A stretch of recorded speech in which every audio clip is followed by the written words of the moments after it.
దీపావళి అంటే ప్రతి ఇంట్లోనూ వెలుగులు నింపే పండుగ.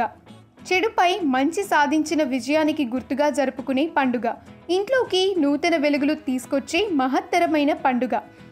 అందరి ఆరోగ్యం సంతోషాన్ని కోరుకుంటూ సెలబ్రేట్ చేసుకునే పర్వదినం. సినీ తారలు సైతం దీపావళిని ఎంతో సంతోషంగా జరుపుకుంటారు. నేడు దీపావళిని పురస్కరించుకుని టాలీవుడ్ సెలబ్రిటీస్ కూడా కుటుంబ సభ్యులతో కలిసి ఆనందంగా జరుపుకుంటున్నారు.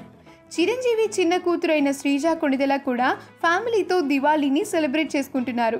దానికి సంబంధించి శ్రీజ భర్త కళ్యాణ్ దేవ్ తన ఇన్స్టాగ్రామ్లో పోస్ట్ చేసిన ఒక ఫోటో చూపరులను ఆకట్టుకుంటోంది. ఈ దివాళీ సందర్భంగా కళ్యాణ్ దేవ్ నటిస్తున్న కొత్త సినిమా టైటిల్ని అనౌన్స్ కూడా చేశారు. ఈ సినిమాకి కిన్నెరసాని అనే టైటిల్ని ఖరారు చేశారు. ఈ వీడియో కనుక మీకు నచ్చినట్లయితే మీ అభిప్రాయాన్ని కామెంట్స్ ద్వారా మాకు తెలియజేయండి. మా ఛానల్ని సబ్స్క్రైబ్ చేయడం మర్చిపోకండి.